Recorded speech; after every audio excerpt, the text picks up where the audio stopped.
संगीता कला। मैं सचिवा सौ वैशाली मुंदडा।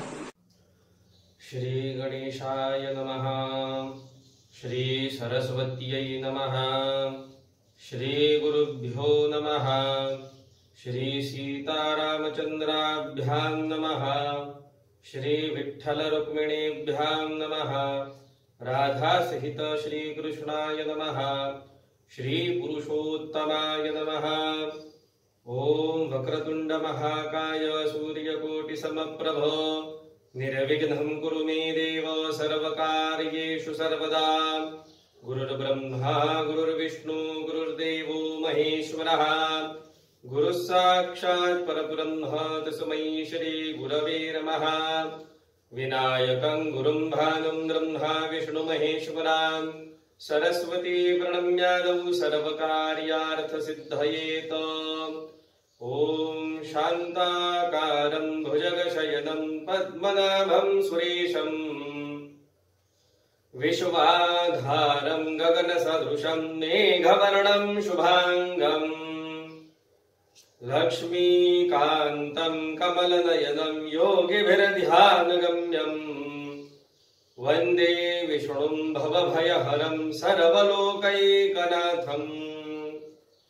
कस्तूरीतिलकं ललाटपटले वक्षस्थले कौस्तुभं नासाग्रे वरमौक्तिकं करतले वेणुकरे कङ्कणम् सर्वांगे हरिचन्दनं सुललितं कंठे च मुक्तावली गोपस्त्रीपरिवेष्टितो विजयते गोपालचूडामणि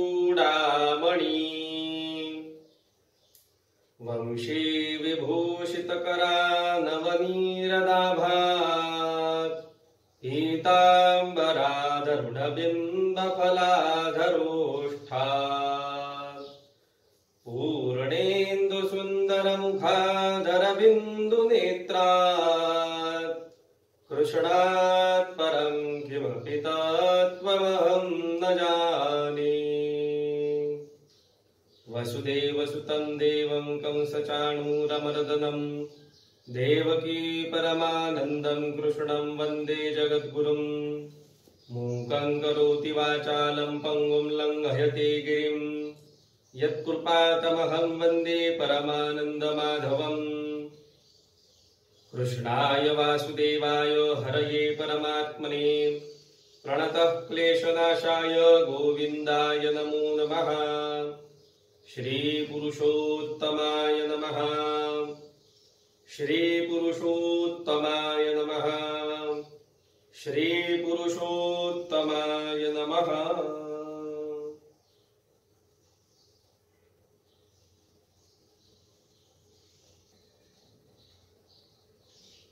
नमस्कार मंडळी, काल आपण द्रौपदीचं पूर्व कथानक ऐकलं होतं आणि तिचं संपूर्ण कथानक काल आपण पूर्ण केलेलं आहे.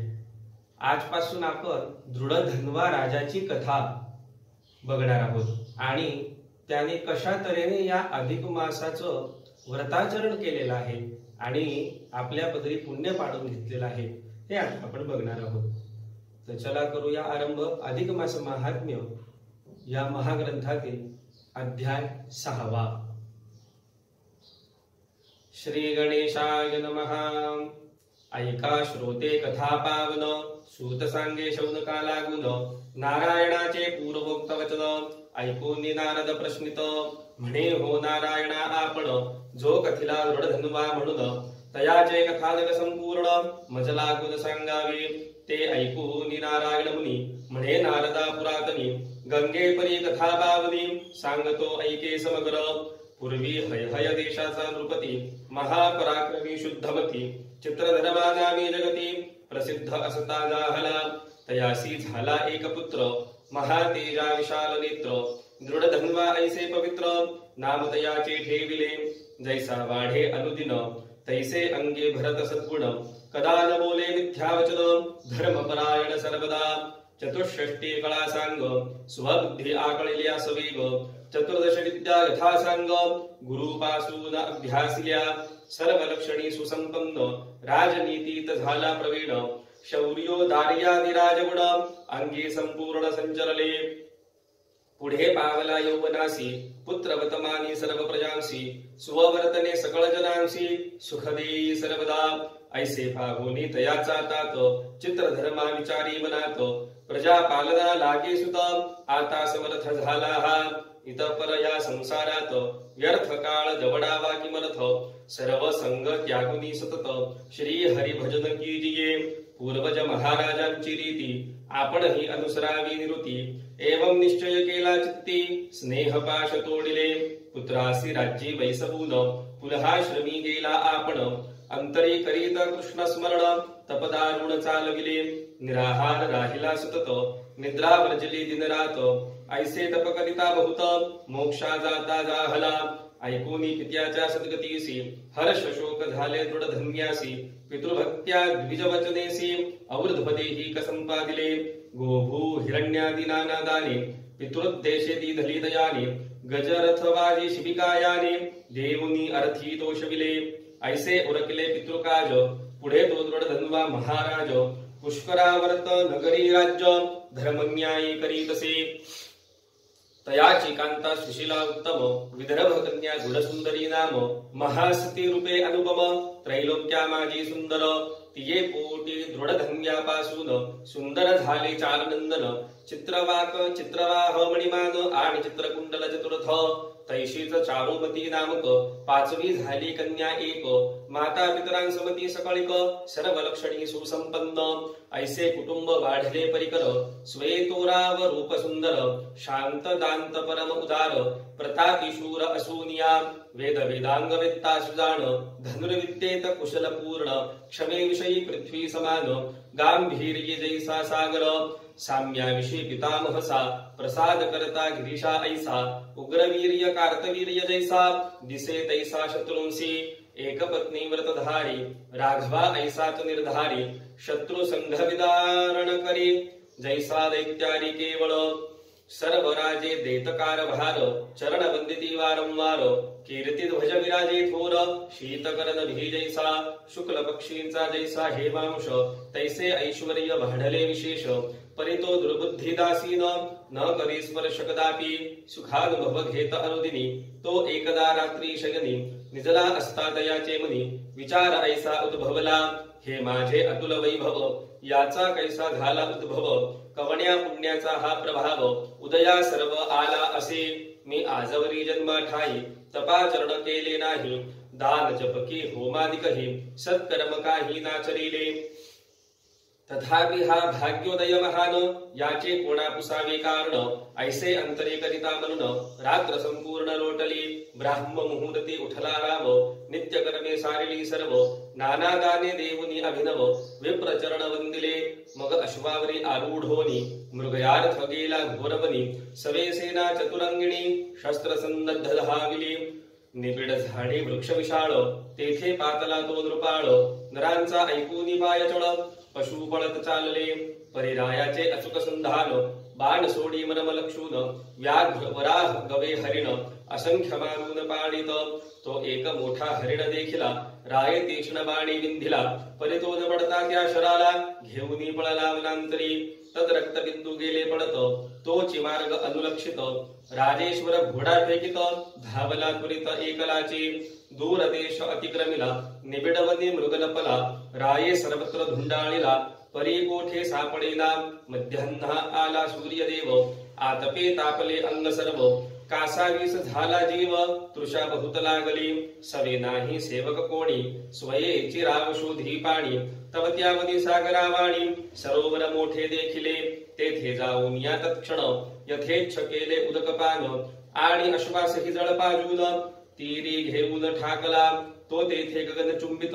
वटवृक्ष देखिला विस्तृत जयाची छाया परमाद्भुत घनदाट पसरली से तेथे बांधून या अश्वासी राजेंद्र वैसला छायेसी तो सुंदर एक शुक पक्षी अवचित तेथे पातला आणि मनुष्यवाचे अलोलिक रायासी संबोधी सुरेख पुनः पुनः एकची श्लोक पडता झाला ऐसा की श्लोक विद्यमानातुल सुखमाल्योक्यातीव भूतले न चिंतयसि तत्त्वं त्वं तत्कथं पारमेष्यसि भूतळीच्या दृश्य सुखासी अनुपम मुख्य ऐसे मानसी परेन विचारिता तत्वासी पार पावसी कैसा तू ऐसा तो शुकोक्त श्लोक ऐकताची नरनायक अंतरा माझी मोह हरिख पाहुनी विचार करी की हा शुकपक्षी वारंवार काय हे पद्य बोलतो मधुर याचा अर्थ दुर्बोध फार केवळ सार भरलेसे श्रीकृष्ण सेवक परीक्षित निमग्न होता भवाब्धीत तया सांगून या भागवत श्री शुकदेवे उद्धरिले तया परी मज उद्धराय हा शुकरूपे व्यासतनय सद्बोध करता सदय शुकची आला नसेल की त्याविण ऐशी कोठून वाणी ऐसे राव विचारी मनी तो तेथे त्याची आली वाहिनी कीरगुप्त जाहला मग त्या सर्व सैन्यासहित राजेंद्र आला स्वपुराप्रत परी कीराचे वाक्य स्मरत न बोले किंचित कोणाशी कोणी काही पुशले तथापि तया उत्तर न दे कदापि खान दान निद्रादी रूपी सकळ मोघ त्यागिले आणि झाला भ्रमिस्थावाणी ऐसे पाहून पट्टराणी गुणसुंदरी तया लागुनी हस्त जोडून विनवित म्हणे हो मम प्राणनाथा आजही ऐशी काय अवस्था तुम्हा नसता काही न्यूनता आली खिन्नता कोठूनही खानपान सर्व त्यजून ऐसे का धरिले ती मौन तुमची ही स्थिती विलोकून मज दारुण दुःख होय तरी उठा उठा हो प्राणेश्वरा मजवरी आता दया करा भोजन सारून या सत्वरा काही बोला मजपाशी ऐसे तिने विनविले बहुत परिरामन बोले किंचित शुकवाक्याचा विचार करीत तैसाच दिवांत वैसला राणीस झाले दुःख अपार पुढे सुचेना काही विचार पतीचे चिंतेचे साचार कारण काही समजेना तेने बहु तळमळे सती असो ऐसा तो दृढ धनवान नृपती विचार करीत असता पुढती काही काळ लोटला पुढे एकदा वाल्मिक ऋषी अवचित आला राजगृहासी जेणे स्वये मधुर वाचेसी रामायण रचियेले तया दुरुनी पाहता क्षण राव उठोन धावला आपण भक्तिभावे ऋषीचे चरण उभय हस्ती धरियेले दंडवत केला नमस्कार अर्पिले सर्व पूजोपचार परमासन देवुनी सुंदर ऋषीश्वर वैसविला विप्रपाद क्षालन जीवन आनंदे केले श्रीधारण स्वांकी घेऊनी मुनीचे चरण स्वकरी चुरीत हळूहळू शुकवाक्य मनी स्मरत मधुरवाणी राजा बोलत हे भगवन मुने मी सांप्रत कृतकृत्य खचित जाहलो माझे जन्म सफळ झाले सर्व अर्थ आज लाभले श्रुतादिकही आज वहिले फळासी आले साचार जगत पावन पावन आपण तै मज हे दिदे दर्शन तस्मात मी महाभाग्यवान काय वर्णन करू आता मज समधन्य आज का कोणी ऐसी रायाची विनम्रवाणी ऐकून या श्री वाल्मिकी मुनी संतोषोनी बोलत राया तू धन्य खरोखर माझा उत्तम केलासी आदर आणि जे बोललासी मधुर ते तुझ योग्यची असे पा परी चिंता तुरका असशी मनोगत सर्व सांग मजसी जे काही बोलावया इच्छसी तेही बोले सकळिक ऐशी मुनीची ऐकता वचने राग बोले बहुविनयाने आपुलिया पदाब्ज कृपेने मजना उणे काहीच सर्व सुखा असे परिपूर्ण परी हृदयी संशय महान शल्यवत एक उदेला दारुण तो तू घालवी सत्व मी एकदा मृगयार्थ गेलो होतो गहनवनात तेथे फिरता फिरता अवचित महत्कासार देखिले तयाचे केले जळपास प्राशन मग विश्रांती घ्यावी म्हणून तीरी वटवृक्ष होता महान तयाचे छाये बैसलो तव हृदयानंदकारक ऐसा पातला कीर एक बैसोनिय मम सन्मुख ऐसा श्लोक बोलला विद्यमाना तुल सुखमालोक्यातीव भूतले न चिंतयसि तत्त्वं त्वं तत्कथं तारयिष्यसि ऐसे शुकाचे ऐकून भासित मज आश्चर्य झाले बहुत परिकाय बोलला ते हृदगत काहीच नाही समजले आणि मज राज्य सुख अपार उत्तम पुत्र आहेत चार पत्नी पतिव्रता सुंदर ममानुकूल वर्तत आहे आणि गजाश्वर्थ पदाती इत्यादी सर्व अतुल संपत्ती हे कोणे पुण्य प्रभावे निरुती मज लाभली आहेत हे सर्व ही विचार करून मज सांगावे विस्तारून आपण सर्वज्ञ ज्ञान घन संशय छेदन कीरिये ऐसे रायाचे ऐकूनी भाषित मुनिवर्य प्राणायाम करीत ध्यान लावूनी एक मुहूर्त विश्व समस्त पाहिले अंतरी जाणोनी सर्व वृत्तांत वाल्मिकी म्हणे भूपती प्रत राया तुझे प्राग्जन्म चरित सांगतो समस्त ऐकपी अगा तू पूर्वजन्मी सुजाण द्रविड देशस्थ होतासी ब्राह्मण तयाचे सुदैव नामाभिधान सर्व लोके विख्यात असे तो ताम्रपर्णी तीरी वसत वेदाध्ययन करी सतत सत्यवादी स्वधर्मरत यथा लाभे संतोषी तयाची भार्या सर्वमान्या गौतमी नामे गौतम कन्या सद्गुण खाणीची सम अन्या जगी नसे कोणीही ती महासती प्रेमे सतत भ्रतारासी अनुसरून वर्तत जैशी भवानी शंकरा प्रत अनुसरत सर्वदा तये भार्ये सह तो ब्राह्मण करीत गृहस्थ धर्माचरण बहुत झाले कालक्रमण परिसंतती नाही जाहले तेणे योगे तो अति दुःखित रात्रंदिनचर फडत एकदा भार्या पाद सेवित बैसली होती आनंदे तैतो सुदेव गहीवरुनी तियेसी म्हणे गे प्रियकरणी संसारा माझी पुत्राहुनी अधिक सुख अन्य नसे तपोदानादी पुण्ये सकळिक लोकांतरी देता ती सुख इह परलोकी सुखदायक सुपुत्रची एक असे पै तरी तो तैसा सुखद सुत मज झाला नाही येथ यास्तव माझे सर्व जीवित निष्फळ असे साचार अगेन्या पुत्रा नाही लालिले वेदार्थ तत्व नाही बोधिले तन्मुखही नाही देखिले व्यर्थची गेले मम जन्म मी केवळ दैवहीन जळो जळो हे उद्विग्नपण आता व्यर्थ काय वाचून शीघ्र मरण मज येवो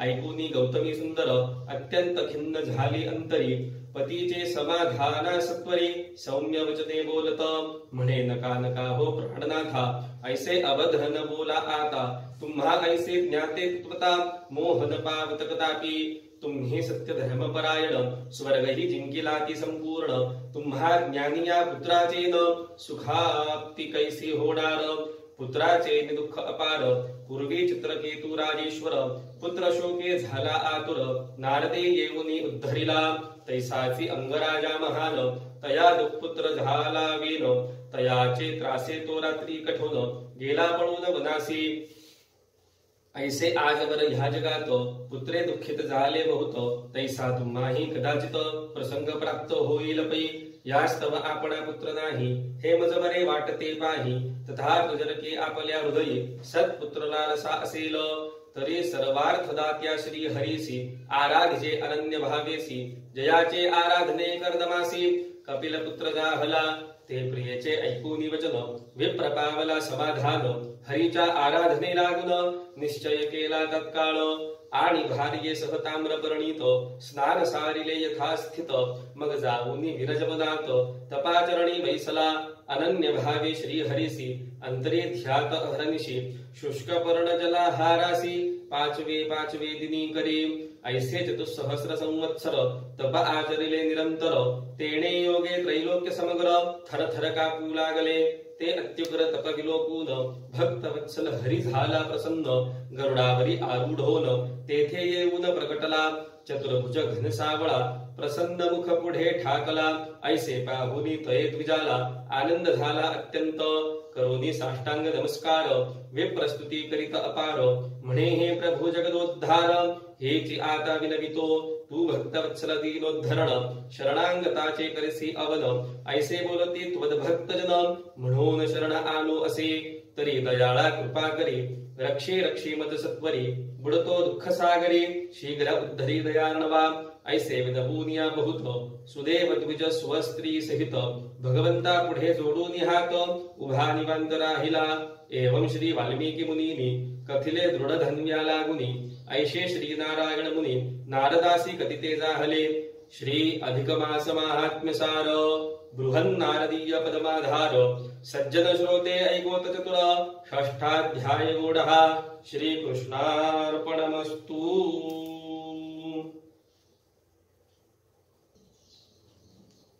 अशा तऱ्हेने आपण आज 6व्या अध्यायाचं पठण पूर्ण केलेलं आहे। या 6व्या अध्यायात आपल्याला काय कथानक मिळते हे आता आपल्याला बघायचं आहे। तर यात आपण दृढधन्वा राजाच्या आख्यानाला सुरुवात केलेली आहे, बरोबर। तर सूत शौनकादी ऋषी जे सर्व अरण्यात बसलेले होते आणि त्यांनी सूत ऋषींना प्रश्न विचारलेला होता की आम्हाला काहीतरी बोधपर कल्याणपर असं काहीतरी कथानक सांगा. मग त्यावरती त्यांना सुत शौनकादी ऋषी व्यासांनी रचलेले आणि नारदांनी रचलेले अशा दोन्ही ऋषींनी रचलेल्या अधिक मास महात्म्य या ग्रंथांचं सार एकत्र करून एक नवीन आख्यान त्यांना सांगत होते. आणि त्या कथेमध्ये ते सांगत असताना नारद ऋषी बद्रिका आश्रमात पोहोचून नारायण ऋषींना नमस्कार करून त्यांची स्तुती करून त्यांच्याकडनं आख्यान ऐकून घेण्याची इच्छा करत होते. हे आपण सर्व पहिल्यापासून जाणतात. मग नारायण ऋषी नारदाला सांगत असताना ते सांगायला लागले की आतापर्यंत आपण द्रौपदी आख्यान ऐकलेलं आहे आणि आता पुढे आपल्याला दृढधन्वा राजाचं आख्यान ऐकायचं आहे, तर ते मी तुला आता सांगणार आहे.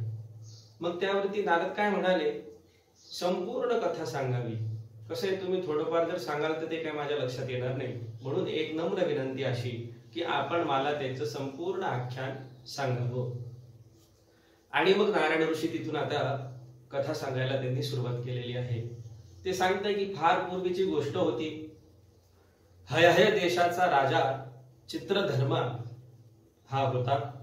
तो खूप पराक्रमी आणि शुद्ध बुद्धीचा होता.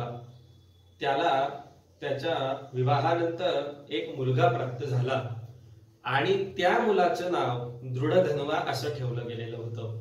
मग हा दृढधन्वा कसा होता, ह्याच दृढधन्व्याचं आपल्याला आतापासून आख्यान ऐकायचं आहे.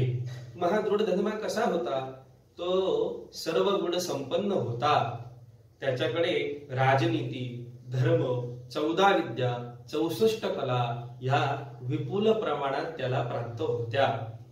तो जेव्हा तरुण झाला तेव्हा चित्रधर्मा राजाने त्याला राज्याभिषेक करून आपलं राज्य दिलेलं आहे आणि स्वतः मात्र पुलह ऋषींच्या आश्रमामध्ये निघून गेलेला आहे. आणि त्या पुलह ऋषींच्या आश्रमात गेल्यानंतर त्याने तपाचरण केलेलं आहे. आणि ते तपाचरण कसं केलेलं आहे, तर आमरण तपश्चर्या ही त्याने केलेली आहे. तो ही आमरण तपश्चर्या करत असताना जेव्हा मोक्ष पावला तेव्हा ह्या दृढधन्व्याला पितृशोक अनावर झालेला होता. त्याने पित्याचे सर्व उत्तर कार्य अतिशय उत्तम पद्धतीने पार केलेले आहे. पित्याच्या नावाने अनेक दाने त्याने दिलेली आहेत. त्याच्या राजधानीचं नाव हे पुष्करावर्त असं होतं. विदर्भ देशाची राजकन्या जिचं नाव गुणसुंदरी आहे अशी त्याची पत्नी होती. या दृढधन्वा आणि गुणसुंदरी या दोघांना 4 मुलं आणि 1 कन्या झालेली आहे. मग कोणते 4 मुलं, तर पहिल्याचं नाव आहे चित्रवाक, दुसऱ्याचं नाव आहे चित्रवाह, तिसऱ्याचं नाव आहे मणिमान आणि चौथ्याचं नाव आहे, जो सर्वात लहान, त्याचं नाव चित्रकुंडल असं आहे. आणि मग त्यांना 5वी कन्याही होती. त्या कन्येचं नाव काय आहे, तर चारुमती असं तिचं नाव आहे. हे जे राजकुटुंब होतं हे जेव्हा नांदत होतं त्यावेळेला सर्वत्र शांती, वैभव, सुख, समृद्धी इत्यादी आदी गोष्टी भरपूर प्रमाणात होतात. जर समजा आपल्याला त्या राजाची उपमा द्यायची असली तर आपण कशी देऊ शकतो, तो पृथ्वीसारखा क्षमाशील होता, सागरासारखा गंभीर होता, ब्रह्मदेवासारख्या समबुद्धीचा होता, शंकरासारखा लवकर प्रसन्न होणारा होता, पराक्रमी कार्तवीर्यासारखा होता, रामासारखा एक पत्नी व्रती होता, विष्णूसारखा शत्रुनाशक होता, चंद्रासारखा शीतल होता आणि तसंच त्यामध्ये वेद, धनुर्विद्या, सुनीती, औदार्य इत्यादी अनेक त्याचे गुण सर्व लोकांमध्ये अतिशय प्रशंसा पात्र असे होते. तो एकदा रात्री झोपलेला असताना म्हणजे असं आपण जसं आता संध्याकाळी सगळं थकून भागून येतो, एक 5 मिनिटं असं डोकं टेकून बसतो आणि मग विचार करत असतो की अरे दिवसभर आपण काय केलं किंवा मग उद्या आपण काय करणार आहे. तर मग असं तो जेव्हा विचार करत बसलेला होता तेव्हा त्याच्या मनामध्ये विचार आला, मी या जन्मामध्ये काही तप केले नाही, जप केलं नाही, होम इत्यादी सत्कर्मे देखील केलेले नाही, तरी पण मला एवढे सर्व वैभव किंवा एवढं मोठं राज्य, एवढं सगळं सुख हे कशाने प्राप्त झालं असेल, असा तो विचार करत करत त्या रात्री झोपी गेलेला आहे. दुसऱ्या दिवशी उठल्यानंतर तो शिकार करण्यासाठी जंगलात गेलेला होता आणि त्याच्याबरोबर थोडेफार असे निवडक सेवक देखील होते. असे ते सगळे तिथे गेल्यानंतर त्यांनी काय केलं की त्यांना एक हरिण दिसलेला आहे. मग ह्या जोडधंद्याने काय केलं, त्या हरणावरती बाण मारलेला आहे. मग तो हरिण काय झाला, जखमी झाला आणि जखमी झाल्यामुळे तो पळू लागलेला आहे. तो जसा पळू लागलेला आहे तसं त्याचे रक्ताचे थेंब खाली जमिनीवरती पडत पडत पडत पडत त्याच्या पाठीमागे जात होते आणि तेव्हा राजा हा त्या रक्ताच्या थेंबांचा पाठलाग करत करत त्याच्या पाठीमागे जात होता. बरं, ह्या वेळेला काय झालं नेमकं की बाकीची सेना मागेच राहिली आणि राजा मात्र याच्या पाठीमागे एकटा पुढे गेलेला आहे. आणि मग तो थकला, कारण हरिण तर पटापट पळून निघून गेलं. हा मात्र त्याच्या पाठीमागे जाता जाता थकला, दमला आणि म्हणून एका तळ्याच्या काठी थांबलेला आहे. आणि तिथे तहान लागली म्हणून आणि दमला म्हणून तो तिथे जरा निवांत बसलेला आहे. त्याने जलप्राशन केलेलं आहे. आणि मग ती दुपारची वेळ होती, ज्या वेळेला ही सगळी घटना घडत होती ही सगळी दुपारची वेळ होती. म्हणून त्याने तिथे एका वटवृक्षाच्या झाडापाशी जरा पहुडला होता. आणि जेव्हा तो पहुडला होता त्याच वेळेला तेथे एक सुंदर पोपट आलेला आहे आणि तो पोपट एकदम मानवी वाणीने बोलू लागलेला आहे. आता पोपट कसा बोलतो हे आपल्या सगळ्यांना माहिती, मिठू मिठू मिठू मिठू असं करत असतो. पण त्यावेळेला त्याने अतिशय म्हणजे आपण जसं बोलतो तसं तो त्या राजाशी बोलू लागलेला आहे. तो काय म्हणालाय की हे राजन, एवढे वैभव तुला प्राप्त झालेले आहे, पण जे मूळ तत्व आहे त्या मूळ तत्वाचं चिंतन तू करत नाहीस. त्या वैभवातच तू अडकून गेलेला आहे. म्हणजे तू फक्त राज्य भोगण्यातच लागलेला आहे, पण मूळ तत्व जे आहे ते मात्र तू आता त्याचं चिंतन करत नाहीये. आणि म्हणून मग तुला मोक्ष कसा प्राप्त होईल. राजा एकदम भानावर आला. त्याला वाटलं की या पोपटाच्या रूपाने मला कोणीतरी येऊन सावध करतंय की काय. आणि तेवढ्यातच पाठीमागून त्याचं सैन्य त्याला शोधत आलं की अरे आपले राजन कुठे गेले. अशा तऱ्हेने ते त्याच्या पाठीमागून धावत आलेले आहे. जसे ते वडाच्या झाडाजवळ पोहोचले तसा हा पोपट मात्र आपला निघून गेलेला आहे.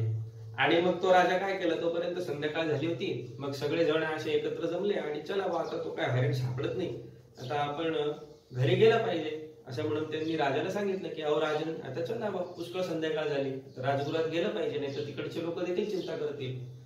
आणि मग ते आपल्या राजगृहाकडे गेलेले आहे. राजगृहामध्ये परतल्यानंतर काय झाले की याचं मन कुठे लागेच ना की अरे तो पोपट आलाच कुठून आणि तो नेमकं माझ्याशी असं माणसासारखं बोललाच कसा. म्हणजे मग एक तर तो पोपट नसावा किंवा जर पोपट असेल तर तो सिद्ध पोपट असावा, म्हणजे त्याला काहीतरी सिद्धी प्राप्त असावी, किंवा मग तो कुठला तरी देवच असावा की ज्यांनी मला सावधान करण्यासाठी रूप पालटून आला असेल. असं त्याच्या मनामध्ये नानाविध विचार सुरू झालेले आहे आणि त्यामुळे तो एकदम गोंधळून गेलेला आहे, बेमनस्थ झालेला आहे. त्याने काय केलंय की आता सर्व भोग टाकून दिलेले आहे. आता सर्व भोग टाकून दिले म्हणजे काय, अन्न गोड लागत नाही, पाणी प्यायची इच्छा होत नाही, बसलो तर विचार करत राहतो, पडलो तर झोप लागत नाही, कुठल्याही कार्यामध्ये लक्ष लागत नाही. अशा तऱ्हेने त्याची अवस्था झालेली आहे. त्याची पत्नी गुणसुंदरी अनेक प्रकारे त्याचं मन वळवू लागलेली आहे की कसं त्याचं मन आपल्याला आता बदलता येईल, त्याच्या मनातलं कसं काढून घेता येईल. हे सगळे प्रकार आता त्या गुणसुंदरीने चालू केलेले आहेत. पण तो इतका उद्विग्न झालेला होता, एवढ्या चिंतेत गेलेला होता की हिचे सगळे प्रयत्न तिथे विफल होऊन गेलेले आहे. मग काय झालं, असंच मार्गक्रमण करत असताना काही काळ गेला.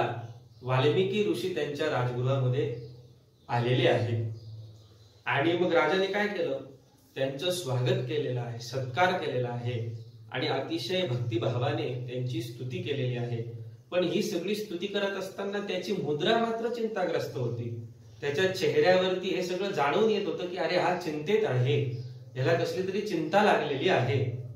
आणि म्हणून वाल्मिकी ऋषींच्या हे जेव्हा लक्षात आलं तेव्हा त्यांनी लगेच त्या राजाला विचारलं, अहो राजन, तुम्ही एवढे चिंताग्रस्त का आहात, मला सांगा.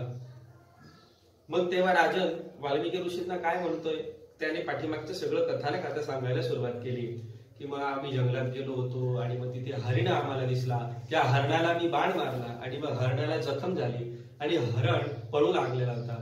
त्या हरिणाच्या मागे मी ते रक्ताचे थेंब बघत बघत बघत त्याचा पाठलाग करत गेलो. सैन्य पाठीमागे सुटलं. आता हरिण चपळ असल्याने तो पळून गेला. मी मात्र दमलो थकलो एका ठिकाणी बसलेलो होतो. तर ज्या ठिकाणी मी बसलो होतो तिथे एक मोठं वडाचं झाड होतं. जवळच एक चांगला सरोवर होता. त्या सरोवरामध्ये मी पाणी प्राशन केलं आणि त्या वटवृक्षाच्या खाली येऊन पोहडलो होतो. आणि तेवढ्यातच काय झालं तर एक पोपट आला आणि नुसता तो पोपट आला नाही तर तो माणसासारखा माझ्याशी बोलला. तो मला काय बोलला की तू एवढे वैभव भोगीत आहे पण मुख्य तत्वाचं चिंतन करत नाही, मग तुला मोक्ष तरी कसा मिळेल, अशा तऱ्हेने तो माझ्याशी बोलला. हे वाक्य ऐकल्यापासून मी मात्र अतिशय चिंताग्रस्त झालेलो आहोत. तो कोण होता आणि तो असा मला काय म्हटला, त्याला मला काय सुचवायचं होतं, ही सगळी काय घटना आहे, ह्या सगळ्यांचा विचार करत करत मी अतिशय उद्विग्न होऊन गेलेलो आहे. कुठेच माझं लक्ष लागत नाही. तुम्ही माझं सहकार्य करा, अशी विनंती त्याने वाल्मिकी ऋषींना केलेली आहे. आणि मग वाल्मिकी ऋषी त्याला सांगू लागलेले आहे. त्यांनी काय केलं, सर्वप्रथम तर त्यांनी ध्यान लावलेलं आहे, प्राणायाम केलेला आहे आणि अशा तऱ्हेने त्यांना दृढधन्वा राजाचं पूर्वचरित्र दिसू लागलेलं आहे. आणि मग ते त्या राजाला सगळं सांगू लागलेले आहे. त्यांनी काय सांगितलंय की मागच्या जन्मी तू द्रविड देशामध्ये सुदेव नावाचा ब्राह्मण होता आणि गौतमी ही तुझी धर्मपत्नी होती. तुम्हाला पुत्र संतान नव्हतं, त्यामुळे तुम्ही अतिशय दुःखी होतात. गौतमीने तुझे सांत्वन केले व पुत्रापासून सुख मिळतेच असं नाही म्हणून तुम्ही पुत्र मोह सोडा, असं ती त्यांना वारंवार सांगत होती. पुष्कळसे उदाहरण त्यांनी त्या सुदेव ब्राह्मणाला दिले की पुत्र झाले आणि सगळे उत्तमच झाले का, नाही, बहुत पुत्र तर असे झाले जे दुराचारी निघालेले आहे. आणि त्यातून जर तुम्हाला म्हणजे एवढं सगळं असताना जरी तुम्हाला पुत्र प्राप्त करून घ्यायचा असेल तर मात्र एकच पर्याय, मग तो कोणता, तर तुम्ही श्रीहरीची तपश्चर्या करणे. आता श्रीहरी म्हणजे कोण, तर जगत पालन करता सर्व इच्छा पूर्ण करणारा असा तो भगवान पापहर्ता महाविष्णू. आणि या महाविष्णूची तपश्चर्या आता आपल्याला करावी लागणार आहे. तिचे बोलणे ऐकून सुदेवाला खरंच वाटलं की नाही, आपण श्रीहरींची तपश्चर्या केली पाहिजे. आणि मग तो लगेचच वनामध्ये गेलेला आहे आणि तपाचरण करू लागलेला आहे. अतिशय खडतर तप त्याने पूर्ण केलेला आहे आणि ह्या तपाने श्रीहरी म्हणजे भगवान महाविष्णू प्रसन्न झाले व त्या सुदेव ब्राह्मणापुढे उभे झालेले आहे. आणि मग उभे झाल्यानंतर त्या सुदेव ब्राह्मणाने त्यांची स्तुती केलेली आहे व सुदेव ब्राह्मण आणि त्याची धर्मपत्नी गौतमी हे दोघेही त्या भगवान महाविष्णूंकडे हात जोडून उभे आहेत. एवढं आख्यान, एवढं पूर्वचरित्र वाल्मिकी ऋषी दृढधन्व्याला सांगत आहेत. आणि येथे आपल्या या अध्याय 6व्याची पूर्णता झालेली आहे. इथून पुढचं आख्यान आपल्याला 7व्या अध्याय म्हणजे उद्याच्या दिवशी बघायचं आहे. आजचं व्रत विशेष काय आहे, आजचं दान विशेष काय आहे, हे आता आपण जाणून घेतलं पाहिजे. तर व्रताचरण असं आहे, अयाचित वृत्तीने जे कोणी जेवढं देईल तेवढंच आपण घ्यायचंय आणि तेवढंच अन्न आपण भक्षण करायचं आहे. म्हणजे काय, तर आपण स्वतःहून कोणाकडे अन्न मागायचं नाही. जेवढं आपल्या पात्रामध्ये येणार आहे ना तेवढंच आपण खायचं आहे. आणि असं 1 महिनाभर हे व्रत आचरण करायचं आहे. मग जेव्हा व्रत पूर्ण होईल म्हणजे महिना पूर्ण होईल, तो महिना पूर्ण झाल्यानंतर काय करायचंय, तर एका ब्राह्मणाला, सत्पात्री ब्राह्मणाला, वेदशास्त्र जाणणाऱ्या ब्राह्मणाला घरी बोलवायचं आहे. त्याचे पाद प्रक्षालन करायचं आहे म्हणजे त्या ब्राह्मणाची पाद्य पूजा करायची आहे, मधुपर्क पूजा करायची आहे, त्याला विष्णू स्वरूप मानायचं आहे आणि आपण यथेच्छ त्याला भोजन द्यायचं आहे. त्याला दक्षिणा द्यायची आहे, वस्त्रदान म्हणा किंवा एखादं जे दान आपल्याला शक्य असेल ते दान त्या ब्राह्मणाला करायचं आहे आणि त्याचे आशीर्वाद प्राप्त करून घ्यायचे आहे. एवढं केल्याने संपूर्ण अधिक मासाचं व्रताचरण केल्याचं पुण्यफल आपल्याला प्राप्त होणार आहे आणि सर्व प्रकारचे मंगल आपले होणार आहे. अशा तऱ्हेने आजचं व्रताचरण विशेष काय आहे व दान विशेष काय आहे हे आपण जाणून घेतलेलं आहे. आता उद्याच्या दिवशी दृढधन्वा राजाची उरलेली मागची कथा आणि त्याचं पुढचं आख्यान आपण ऐकणार आहोत आणि उद्याचं व्रत विशेष काय आहे, दान विशेष काय आहे हे आपण आता उद्या बघणार आहोत. तोपर्यंत नमस्कार.